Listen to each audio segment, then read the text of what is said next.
Jayne.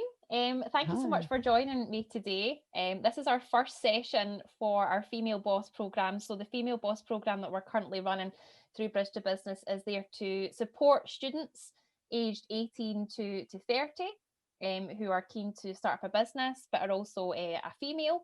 So, we're trying to encourage more women into business and to start up, and we are interviewing some incredible female bosses just like yourself to learn a little bit more about what it's like to be a female, a woman running a business, the challenges, the highs and lows of what it can be like. So welcome, Jayne. You can tell Thank us a you. little bit about yourself. So obviously you're an occupational psychologist. You're also a director of Yep. Changing Point as well, which is an amazing organisation. Yep. So if you want to tell us a little bit more about yourself, that'd be amazing. Sure, no problem at all. So yes, I'm Jayne Ruff. I'm currently a director at Changing Points. So that's an organisation that provides leadership and management development and supports for individuals and for organisations, particularly during times of change. I'm also a founder of an organisation called Parenting Points. So at Parenting Point, we provide support to working parents looking to try and find a meaningful and fulfilling work-life balance and find ways and strategies of managing all the different challenges and balls that you need to juggle when you've got those two very important priorities in your life. Um, if I give you a little bit of a background to my story, I guess, and Yes, please how I do. got there, how where I've been that's got me to where I am today. So, uh, what led me to psychology in the first place? I've always been really fascinated by people, always been really interested in what makes us tick and how our brain works, how we think and behave, and how that leads to the way that we act and operate and function. So even from quite a young age, I was interested in all of that, which led me to study psychology. So I went to uni to study psychology, not really knowing a huge amount about what it involved, just knowing Mhm. that people really interested me, and I wanted to learn a little bit more about why we are the way we are and why we do what we do. Loved the course. Even while I was studying the course, though, I think it's fair to say I didn't really know beyond a kind of surface level what to actually do with it. Yeah. I was really Mhm. enjoying it, but I didn't know the breadth of what I could do with it. So I did a little bit of work experience at the time in clinical psychology, which I enjoyed, but it felt like it wasn't the right route for Mhm. me to take at the time.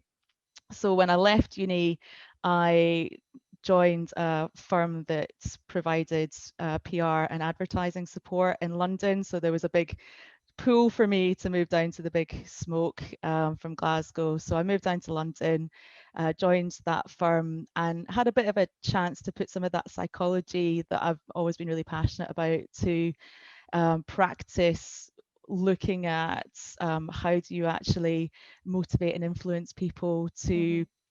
uh, buy into different advertising campaigns. And so I had a particular focus on charities and third sector clients. So how do you motivate and inspire people to want to give to those charities and campaigns through the advertising that you do? So it was a bit of a chance to put some psychology into practice, which was important to I love me. that.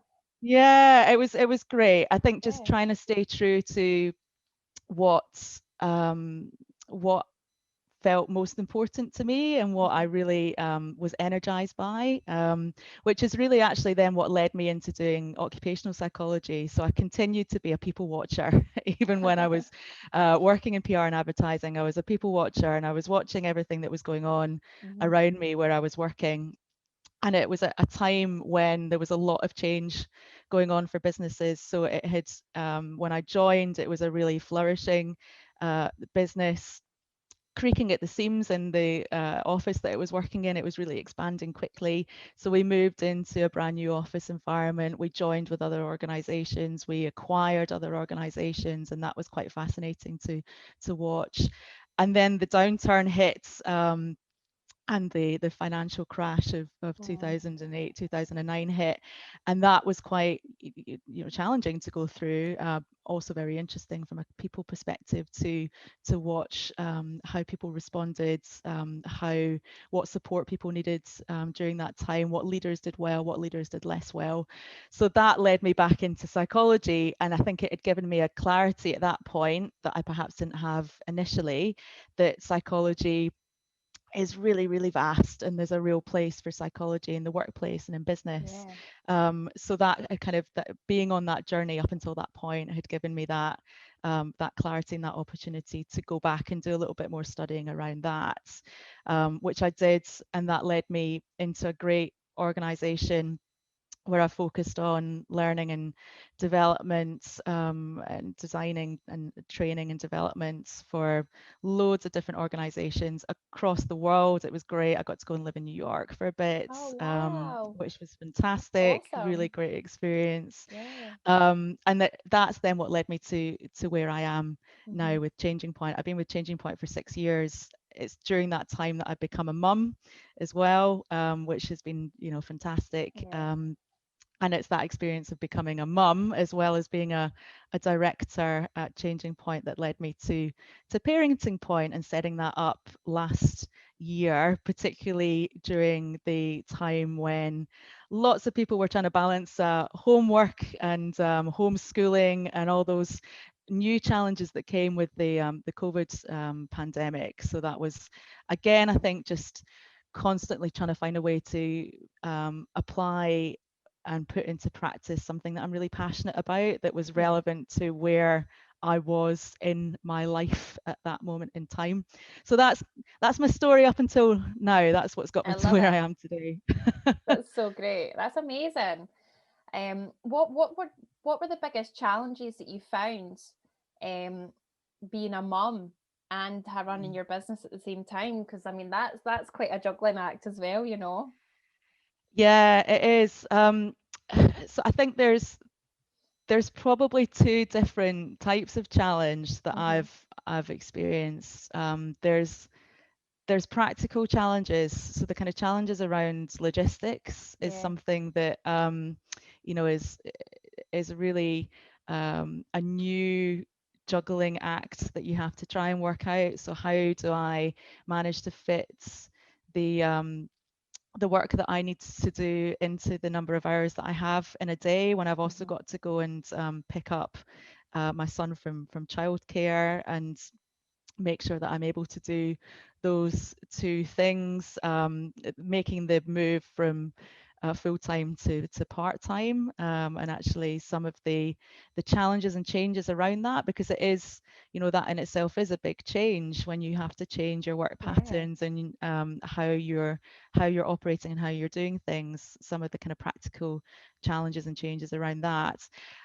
I think the big one for me though was probably more an emotional level. So some of the emotional challenges that even even as a psychologist, having been a psychologist at the point that I became a mum for a number of years, I was aware of, but didn't perhaps appreciate the impact that they were going to Yeah. have until I was, really experiencing it and in that moment. So trying to manage that sense of perhaps feeling guilty at not doing my best either at home or at work, having these really two really important priorities and wanting to be the best I possibly could be. So perhaps putting a lot of pressure on Hmm. myself. I think the age-old challenge, whether you're a mum, a parent, or anyone trying to build your career or build a business, is that uh,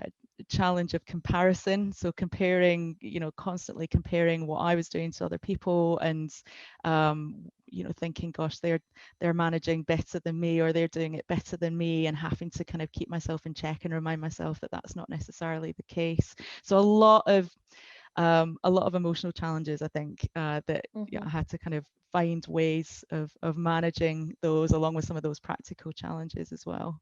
See, I just find that absolutely fascinating about you because you're so well put together, you're very successful, and you're an occupational psychologist, and for you to be talking about things that normal people have is really Yeah. fascinating, because obviously being female, you you come with a lot of thoughts in your mind, whether it's you doubting yourself, well, you've got low self-esteem, things about Yeah. imposter syndrome, not believing in yourself, and all that type of thing, and I Yeah. think it's fascinating for someone like you who has all this experience, who knows how to stop people thinking like that, but you also still think like that yourself, you Yeah. know Yeah. Yeah. so I think that's absolutely fascinating. Yeah. It's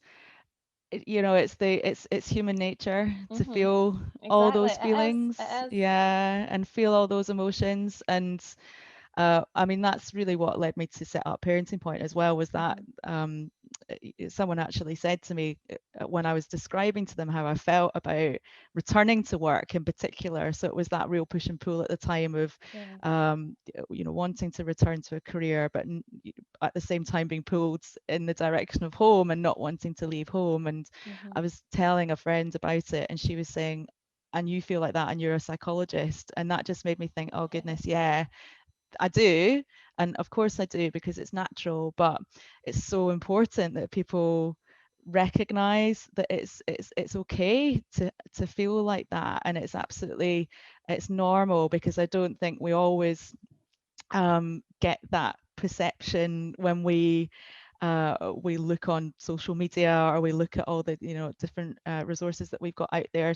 Things can seem more polished than they actually Absolutely. are. So I think bringing some of that reality into the work that I do, and that I've been doing, has been really important to me. Yeah, no, that's so true. And like everyone has this person that you see, but they've all got these layers behind, and nobody Yeah, sees that part unless you let it out. Do you know what I mean? So I think it's always yeah, great for people to be more open and honest about how they're feeling and stuff like that, because it does help other people. yes, I yeah, certainly relate to that for sure. But no, mm, that's absolutely fascinating. So obviously, you've done so many amazing things in your life so far. So cool. Had you always seen yourself as a female boss? Like, had you ever been interested in business well before, or, had you dabbled in enterprise here and there before you ended up, becoming a full director with Changing Point? And honestly, no. Like I dabbled is probably a good way of describing it. Like I didn't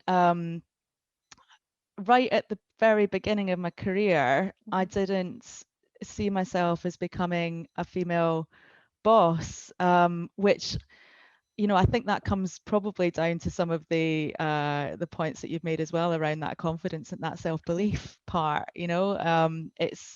I think it's probably has always been something that has been in there, and then it's finding ways and opportunities, and the belief and the self-confidence to release it. But I probably didn't see it at the start. Yeah. It's something that I had to kind of over time kind of peel back the layers a little Hmm. bit to find that self-confidence and that self-belief to do it. And did you ever doubt yourself and your ability to be able to do it? Oh yeah, and Yeah. Yeah. still do, absolutely. Like there's days where I'll wake up and I'll feel just on top of the world, and so energized and ready to like go, and just Hmm. really really buzzing by what I'm doing. And then there's times when I just think, I can't do this. I'm Hmm. not I'm not I'm not as good, and that's I think it comes back again to that at the points where I don't think I can do it is often when those unhelpful comparisons start to creep in, Absolutely. because it is that language of, I'm not as good as them, or I'm Hmm. never going to be able to do what XYZ does.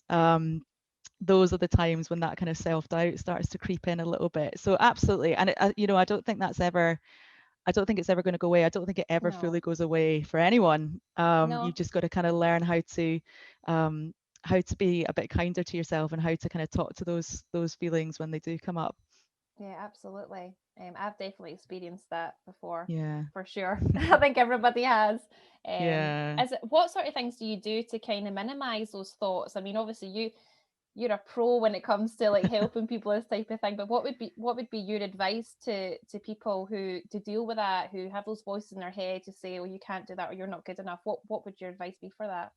Yeah, well, I think the what's really helped me, so I think as well as like first of all recognizing that it is totally it's normal Mm-hmm. um to have all these different feelings. What's really helped me is being able to think about and choose how I'm going to interact with those feelings when Yeah. they arise. So actually almost being able to see myself as a bit of an observer of those feelings in the moment. So almost if you can kind of you recognize it's happening and then you can take a bit of a step back and say, right, okay, guilt, or right, okay, self-doubt, here you are again, my old friend. How am I how am I going Exactly. to how am I going to engage with you today? Um, do I want you to stop me from being the female boss that I want to be? No, I Mm-hmm. don't. So I'm just going to accept that you're there, but I'm not going to let you influence the way that I am. I'm just going to accept that you're there. I'm just going to breathe through it, and never underestimate the value of really good breathing. Mm-hmm. And I'm going to choose to interact with you differently. I think having a really kind of practical level, having lots of examples of stuff that you're really proud in and proud of that you've achieved, and things that you have done that really demonstrate your strengths, and being able to actually go and tap into those on when those feelings of self-doubt or low confidence arise, can be a really practical way of having a bit of a pick me up again, because it gives you that kind of positive perspective back again. It helps you to actually think, do you know what, I can, here's a great example of where I have done it and I can do it. So I'm not going to let that feeling of self-doubt get in the way of me being able to show that value and make myself proud again. So I think little things like that can really make a big difference. Yeah, no, I completely agree. Sometimes it's kind of like you forget that you've done all these amazing things, and then that's when the Absolutely. little voice starts to creep in. It's like, Yeah, no, you're not very good at this. And then, yeah, you do have to have a bit of reflection. I think you have to know yourself as well and be able to recognize, these feelings within you to be able to do that as well.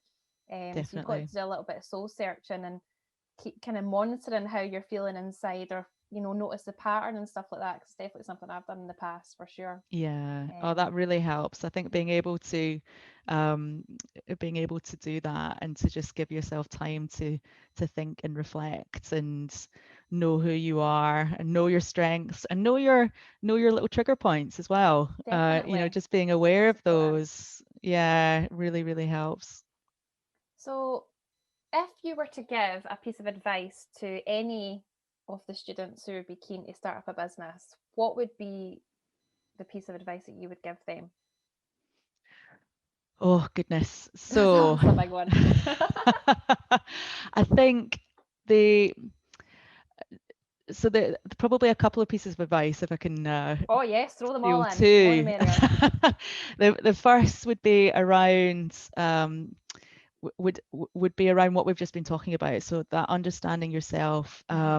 and recognizing that being spending time building um, your psychological muscle, if we can call it like that. Your mindset, your strength Yeah. of thinking, and that ability to kind of build that resilience, and that optimism is going to be a really valuable tool for you as you go through business, along the way, because there will inevitably be ups and downs as you go through that journey. You will make mistakes because everybody does, and that's Mm-hmm. how you grow and you develop and you learn. But if you've got that really strong way of thinking and you've given some time to really understanding you and building a really strong mindset, which will help you with that resilience, it means that you can take the learning from the mistakes rather than have them knock you back. So I think that that would be the first piece. But I think also the value of having a really strong support network around you is just Definitely.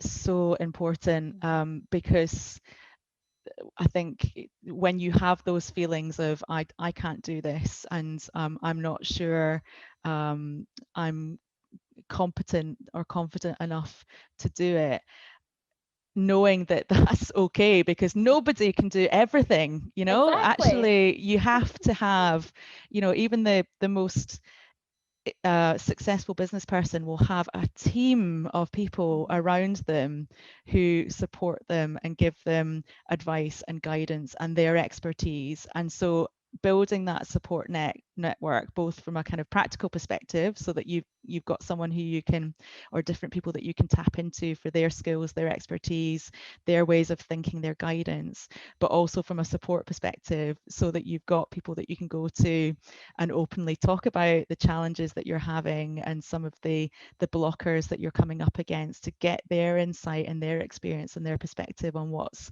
worked for them, is really valuable for rebuilding that Mm. self-confidence and self-belief. So those would be my two pieces of advice.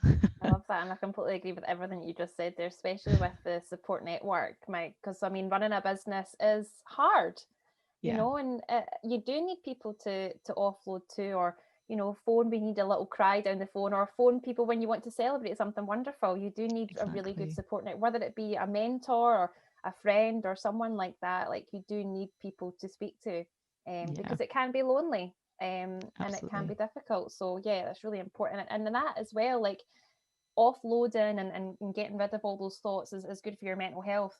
And that's It definitely one of is. the things that you need to look after yourself when you run your business, to make sure that, are you okay? Yeah, Because when things are not starting to be okay, that's when it kind of spirals a little bit, and mistakes might start to happen, and you might just lose your passion a little bit as well. yeah, yeah, That's definitely something that I've experienced for sure. yes. As many people have, Yeah, yeah, but yeah, yeah. no, that's And I great think advice. the point that you make on actually having people there to celebrate your successes with is Hmm. really important too, because Absolutely. we don't, I think we're all, well, we are all hardwired to focus on what goes wrong rather Yeah. than the good stuff. And Hmm. it takes five pieces of great feedback for us to overcome one negative experience or something that goes Wow. wrong. So we really need A to lot. have that, yeah, that positivity to keep us, Mhm. really motivated and to boost us. And to be able to have somebody that we can share those little successes with, and actually give ourselves the recognition that we need and that we deserve, because when we're very driven and motivated people as well, there's perhaps a tendency to kind of brush over the good stuff and then just focus on what isn't going so well and what needs to be improved. And the focusing on the good stuff is really important for our mental health and our Mhm. well-being, but also for our continued growth and development as well, so that we're really taking the time to recognize that and not getting too sidetracked by the stuff that's not going quite so well. Yeah. That's important to look at too, but we need to give the successes the recognition that they deserve. Yeah, and sometimes people see like celebrating a success as something like egotistical or something like that, but it's Mm, not. It yeah, should be celebrated because you've done a great job, and it's positive mindset and all that type of thing. And yeah, I have an amazing mentor, and they suggested that I got like a journal to write yeah, down like all the happy things that have happened, or great things that have happened at work and stuff like that. And having that there, if I'm ever having like a moment of doubt, or anyone's having a moment, that you could look back at it and be like, oh yeah, yeah, I did this and this was really good, and why am I doubting myself, type of thing. It's just about getting yes. yourself into habits. Yeah, it's so important. I mean, I'd have a folder in my email inbox, where if I ever get a kind of piece of positive feedback on an email, I pop it into that folder, and I've it's got just a that little too. kind of, yeah, it's brilliant. It's a little folder of positivity, and it Yeah, just reminds you of all the good stuff, because it's so easy just to kind of brush over that I know. and just be like, yeah, that's me doing my job. It's not just doing your job. It's No. really, you need to celebrate those strengths and those successes. Hmm. Yeah, my folder's just called nice emails. It's just as basic as that, nice emails. I currently Yeah. only have one in it, but it's a nice one. It's Oh, Jane, quality. absolutely, quality over quantity. That's all that matters. Um, but I'll just round off the interview. It's been an absolute pleasure speaking to you. You're so fascinating. I could genuinely speak to you like all day long.